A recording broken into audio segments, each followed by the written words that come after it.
Yan guys, ang gatang tulingan. Yan guys, ang niluto ko today for today's video.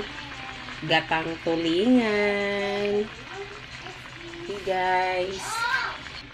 Gatang tulingan guys. Oh. Gatang tulingan. Wait guys. Lagyan natin ng ano guys. Sili. Yan. Para yummy.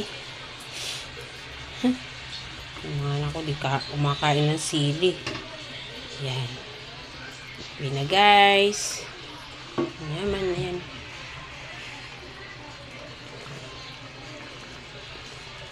Medyo maalat ang konti. Pero okay yan kasi matabang yung kanin.